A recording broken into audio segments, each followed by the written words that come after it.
నాయకుడు అనేటువంటి వ్యక్తి ప్రజల మధ్యన కంపల్సరీ ఉండాలి.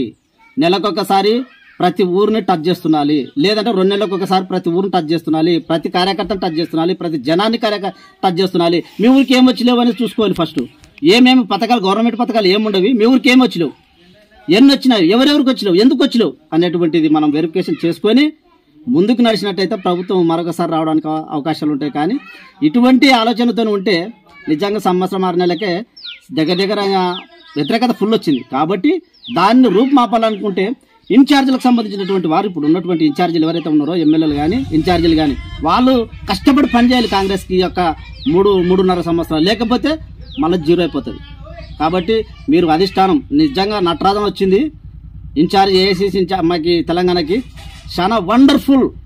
ఆయమ్మ ఆ మేడము చెప్పేటువంటి మాటలు, ఆ మేడం చెప్తున్నటువంటి విధానాన్ని కానీ కాంగ్రెస్